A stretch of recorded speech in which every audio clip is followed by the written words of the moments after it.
Hello dear students, Adhyayan the effort के YouTube channel में आपका स्वागत है। मैं Abhishek Kumar, faculty of computer science and engineering, आप लोगों को डिस्कस कर रहा था सिक्स सेमेस्टर डिप्लोमा के सिक्स सेमेस्टर का एक important paper, that is network security, जो दुनिया के लिए अभी बहुत बड़ा इशू है और ये भविष्य में भी होगा कि कैसे नेटवर्क को सिक्योर रखें, क्या क्या इशूज़ हैं इसमें। तो पूरा वर्ल्ड में अगर सबसे बड़ा नेटवर्क है जो वो इंटरनेट है, पूरा वर्ल्ड आज इंटरनेट से कनेक्टेड है। बहुत सारे फैसिलिटीज़ हैं इंटरनेट में। इंटरनेट से ही सारा मतलब मैक्सिमम काम आज बिना इंटरनेट का पॉसिबल नहीं है। हर काम आजकल ऑनलाइन है, इंटरनेट के थ्रू कनेक्टेड है। 24/7 इंटरनेट से कनेक्टेड है, तो उसमें अटैक्स के पॉसिबिलिटीज़ भी उतना ज़्यादा है। इसलिए नेटवर्क को सिक्योर रखना, इंफॉर्मेशन को सिक्योर रखना एक बहुत बड़ा चैलेंज है, अभी भी है और ये चैलेंज हमेशा रहेगा, क्योंकि क्रिमिनल्स अलग अलग तरह के क्राइम अटेम्प्ट करते रहते हैं नेटवर्क में।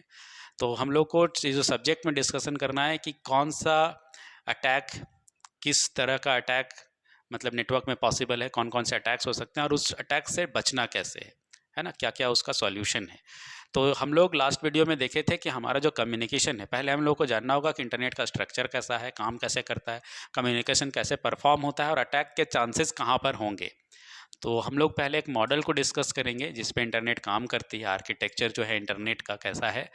तो हम लोग एक बात कर रहे थे कि ओएसआई मॉडल, पहले हमारा जो नेटवर्क मॉडल है एक ओएसआई मॉडल जिसमें 7 लेयर्स हैं, मतलब हमारा जो कम्युनिकेशन होता है वो टोटल 7 लेयर्स में परफॉर्म होता है according to OSI model. But internet actually में वर्क करती है that is on TCP IP model, जिसमें 4 लेयर्स हैं। अब कहीं कहीं पर हम लोग उसमें 5 लेयर्स भी डिस्कस करते हैं, हम वो भी मेंशन करेंगे आपको कि कब हम लोग टीसीपी आईपी में कहते हैं कि इट वर्क्स ऑन 4 लेयर्स और कब कहते हैं कि internet works on TCP IP model और उसमें 5 लेयर्स भी होंगे। तो पहले हम लोग डिस्कस करेंगे ओएसआई मॉडल, जो पहले जिस पे बोलते थे कि इंटरनेट काम करती है, हालांकि एक्चुअली वर्क्स दो मॉडल हैं। एक ओएसआई मॉडल हम लोग पहले भी डिस्कस किए इसके बारे में, तो पहले हम लोग ओएसआई मॉडल को डिस्कस करते हैं, फिर हम लोग डिस्कस करेंगे टीसीपी आईपी के बारे में। हम लोगों को जो इस नेटवर्क सिक्योरिटी सब्जेक्ट में जो डिस्कशन करना है अटैक्स कि क्या क्या अटैक्स हैं और क्या क्या उसका प्रिकॉशंस है, सॉल्यूशन है, तो हम लोगों को 7 लेयर्स के अकॉर्डिंग ही पढ़ना है। हालांकि इंटरनेट आज काम करती है, जो वाइडली यूज्ड प्रोटोकॉल है, मॉडल है आज, वो टीसीपी आईपी मॉडल है। तो हम लोग दोनों को डिस्कस करेंगे और उसके बाद हम लोग आएंगे कि साइबर क्राइम्स कौन कौन से हैं और उसके सॉल्यूशंस। तो पहले हम लोग डिस्कस करते हैं ओएसआई मॉडल को, फिर उसी से रिलेट कर देंगे हम लोग टीसीपी आईपी मॉडल को। तो मान लो कि दो मतलब यूज़र हैं, एक ए है जो सेंडर है और एक यूज़र बी है जो रिसीवर है। मतलब ए सेंड कर रहा है और मैसेज को बी रिसीव कर रहा है। अब ए हो या बी, मतलब सेंडर हो या रिसीवर, बिना एप्लीकेशन का तो मैसेज लिख नहीं सकते। आपको अगर मैसेज लिखना है तो कहाँ लिखोगे, अगर मोबाइल या लैपटॉप यूज़ करते हैं तो। जैसे आप व्हाट्सअप मैसेंजर यूज़ करेंगे, फेसबुक मैसेंजर यूज़ करेंगे, इंस्टाग्राम यूज़ करेंगे, टेलीग्राम यूज़ करेंगे ना कहीं अगर सिंपल टेक्स्ट मैसेज भी कर रहे हैं तो एक ऐप है, प्री इंस्टॉल्ड ऐप है हमारे मोबाइल में मैसेज, उसका इस्तेमाल करेंगे। या सिंपल अगर वॉइस कम्युनिकेशन भी करना है तो उसके लिए कॉलिंग ऐप दिया हुआ है हम लोगों को। तो मतलब बिना ऐप का तो आप कम्युनिकेशन कर ही नहीं सकते। आप स्टार्ट ही करते हो कहाँ पर से, एक ऐप से। तो यूज़र का इंटरेक्शन जो होता है वो कहाँ से होता है, 7th लेयर से, मतलब एप्लीकेशन लेयर से होता है। इसलिए हम लोग अपोजिट में पढ़ते हैं, ये लास्ट वीडियो में हमने डिस्कस किया था। तो हम लोग डिस्कशन कर किसका रहे, ओएसआई मॉडल, जिसका फुल फॉर्म है ओपन सिस्टम इंटर कनेक्शन। ओ से ओपन, एस से सिस्टम, आई से इंटर कनेक्शन। इसमें कितने लेयर्स थे, 7 लेयर्स थे और उन लेयर्स का नाम हम लोग उल्टा लिखते हैं। तो पहले देखिए हम क्या है, सेंडर हो तो हम भेजने वाले हैं, तो हम जब भी मैसेज लिखेंगे तो कहाँ लिखेंगे, किसी ना किसी ऐप में लिखेंगे। जब फाइनली मैसेज मिल जाता है रिसीवर को, तो वो भी रिसीवर है, एक इंसान है, पढ़ रहा होगा, तो मैसेज कहाँ से मिलेगा उसको, किसी ना किसी ऐप में पढ़ रहा होगा। या तो वो फेसबुक मैसेंजर में पढ़ ले या तो फिर वही व्हाट्सएप में पढ़ ले, मतलब हम जिस प्लेटफॉर्म में भेजे होंगे उसी प्लेटफॉर्म से उसको मैसेज रिसीव करके और वो मैसेज को पढ़ सकता है। तो सेंडर हो या रिसीवर हो, किस लेयर पे मैसेज सेंड करता है और रिसीव करता है, हम लोग बोलते हैं 7th लेयर। तो मतलब यूजर का इंटरेक्शन हमेशा 7th लेयर पे होता है, मतलब that is application layer. Layers का नाम हम लोग फर्स्ट वीडियो में डिस्कस कर चुके हैं, इसलिए हम फिर से डिस्कस नहीं कर रहे हैं कि ओपन सिस्टम इंटर कनेक्शन मतलब ओएसआई में 7 लेयर्स होते हैं, जिसमें 7th लेयर जो आखिरी लेयर है वो एप्लीकेशन लेयर होता है। ठीक है, तो हम लोग सेंडर हो या रिसीवर हो, हम बात कर रहे हैं कि वो किस लेयर पे काम करेगा, एप्लीकेशन लेयर पे काम करेगा। तो सेंडर भी एप्लीकेशन लेयर पे, रिसीवर भी एप्लीकेशन लेयर पे। तो सबसे पहले जो वर्क करता है कम्युनिकेशन में, दैट इज एप्लीकेशन लेयर। अब इसके बारे में डिस्कस करेंगे। पहले एप्लीकेशन लेयर क्या क्या फैसिलिटी देता है। तो सबसे पहले हम बोलें इंटरनेट का दुनिया बहुत बड़ा है। अगर और इंटरनेट में सर्विसेज बहुत तरह के हैं। हम इंटरनेट के थ्रू वेब ब्राउजिंग कर सकते हैं, डाउनलोडिंग कर सकते हैं, अपलोडिंग कर सकते हैं, मतलब बहुत तरह के ऑपरेशन है। मतलब आप इंटरनेट की दुनिया में अगर आप कूदना चाहते हो, इंटरनेट के सर्विसेज को यूज करना चाहते हैं, तो इंटरनेट में एंट्री करने के लिए, इंटरनेट की दुनिया में जाने के लिए आपके लिए दरवाजे का काम, खिड़की का काम, मतलब आप सिंपली कह लें कि एंट्री गेट जो है वो इंटरनेट पे, वो कौन है एंट्री गेट, एप्लीकेशन लेयर। तो अगर सेंडर इंटरनेट में कुछ भी कम्युनिकेशन करेगा तो सबसे पहले उसके लिए एंट्री का जो गेट है वो कौन काम कर रहा है यहाँ पर, एप्लीकेशन लेयर। सेम उसी तरह से रिसीवर के लिए भी है। इसके लिए अगर ये सेंडर है या रिसीवर है, इसको मैसेज कहाँ से मिला, लास्टली एप्लीकेशन लेयर से, या भेजेगा वो भी तो फिर एप्लीकेशन लेयर से। मतलब उसके लिए भी एंट्री गेट का काम कौन कर रहा है, एप्लीकेशन लेयर। तो सबसे पहले काम क्या कहेंगे, it works as an entry gate to the internet. अगर आपको इंटरनेट में एंट्री करना है तो ये एंट्री गेट का काम करता है, एक विंडो की तरह काम करता है, एक डोर की तरह काम करता है, अगर आप इंटरनेट के वर्ल्ड में इंटर करना चाहते हैं तो। ठीक है, इसलिए लिखे it works as an entry gate, या आप कह सकते हैं door to the internet. Internet के में जाने के लिए एक दरवाजे का काम कर रहा है, खिड़की का काम कर रहा है, एंट्री गेट का काम कर रहा है, जो भी आप अपने हिसाब से लिख सकते हैं। सेकंड, अब यही एप्लीकेशन है जो हम लोगों को मतलब सर्विसेज प्रोवाइड करता है, जैसे ईमेल भेजने के लिए। It provides facility to send messages, email, uploading, downloading, browsing etcetera. तो इस तरह के सारे सर्विसेज हमको कौन प्रोवाइड करता है, एप्लीकेशन लेयर। मतलब अगर हम मैसेज भेजेंगे तो किसी ना किसी ऐप के थ्रू, ईमेल भेजेंगे तो ऐप के थ्रू, अपलोड करेंगे तो ऐप के थ्रू, डाउनलोड करेंगे तो ऐप के थ्रू, ब्राउजिंग करेंगे तो ऐप के थ्रू। अब ब्राउजिंग क्या, ब्राउजर के थ्रू करेंगे, like Google Chrome, Mozilla Firefox, opera mini, safari, तो कोई भी ब्राउजर है, ऑल आर क्या, एप्लीकेशंस। तो हमारा जो एंट्री गेट का काम कर रहा है इंटरनेट में जाने के लिए, वो एप्लीकेशन है। हमको जो भी कम्युनिकेशन करना है तो कम्युनिकेशन का फैसिलिटी हमको कौन दे रहा है, एप्लीकेशन लेयर। अब इसमें कुछ प्रोटोकॉल्स हैं जो हमको ये सर्विसेज प्रोवाइड करती है। तो कौन कौन से इसमें प्रोटोकॉल्स हैं, प्रोटोकॉल्स जो फेमस हैं इसमें, जैसे HTTP hyper text transfer protocol है।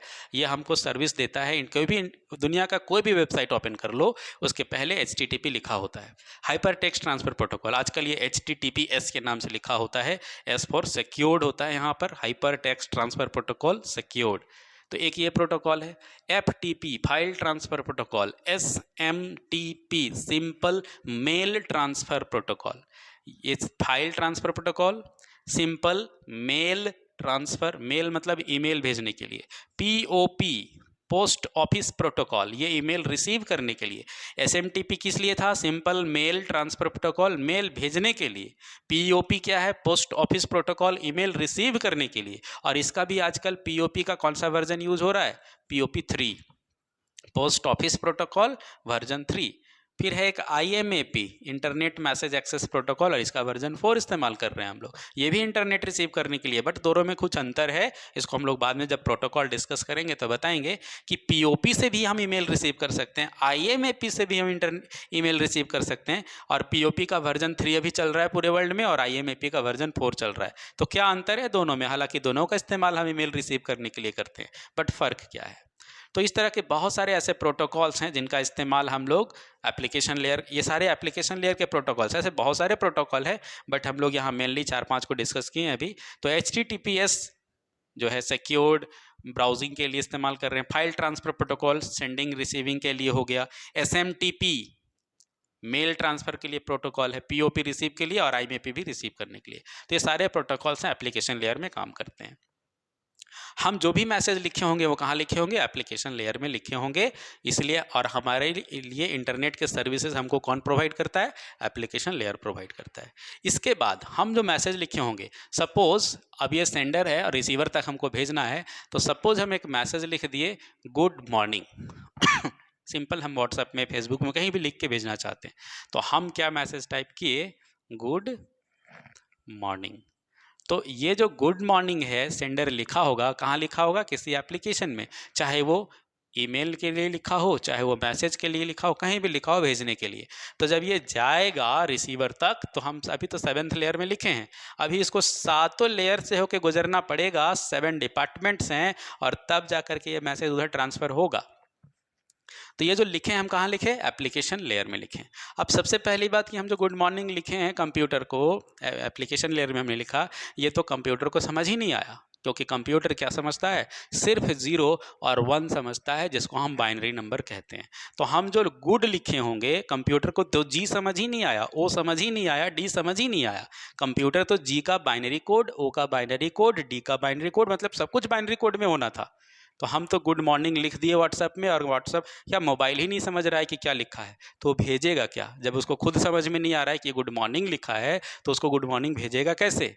तो पहले ये जो गुड मॉर्निंग लिखा है, इसको बाइनरी कोड में चेंज करना होगा। अब ये बाइनरी कोड में चेंज करेगा कौन इसको?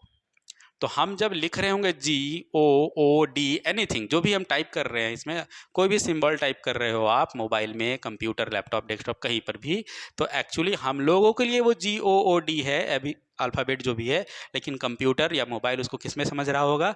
बाइनरी कोड में समझ रहा होगा। तो बाइनरी कोड मतलब गुड मॉर्निंग लिखा है बस, लेकिन वो इस तरीके का बाइनरी कोड गया होगा। अब हम लोग इसको बाद में डिस्कस करेंगे कि जी का बाइनरी कोड क्या होगा, मतलब आस्की कोड क्या होगा, कैपिटल जी का अलग होगा, स्मॉल जी का अलग होगा, फिर ओ का बाइनरी लाइक दिस, इस तरह का कुछ नंबर होगा, फिर डी का बाइनरी, वो एक्चुअली 7 बिट्स में जाता है, ये 7 बिट्स में होगा, फिर डी का बाइनरी इस तरीके से होगा।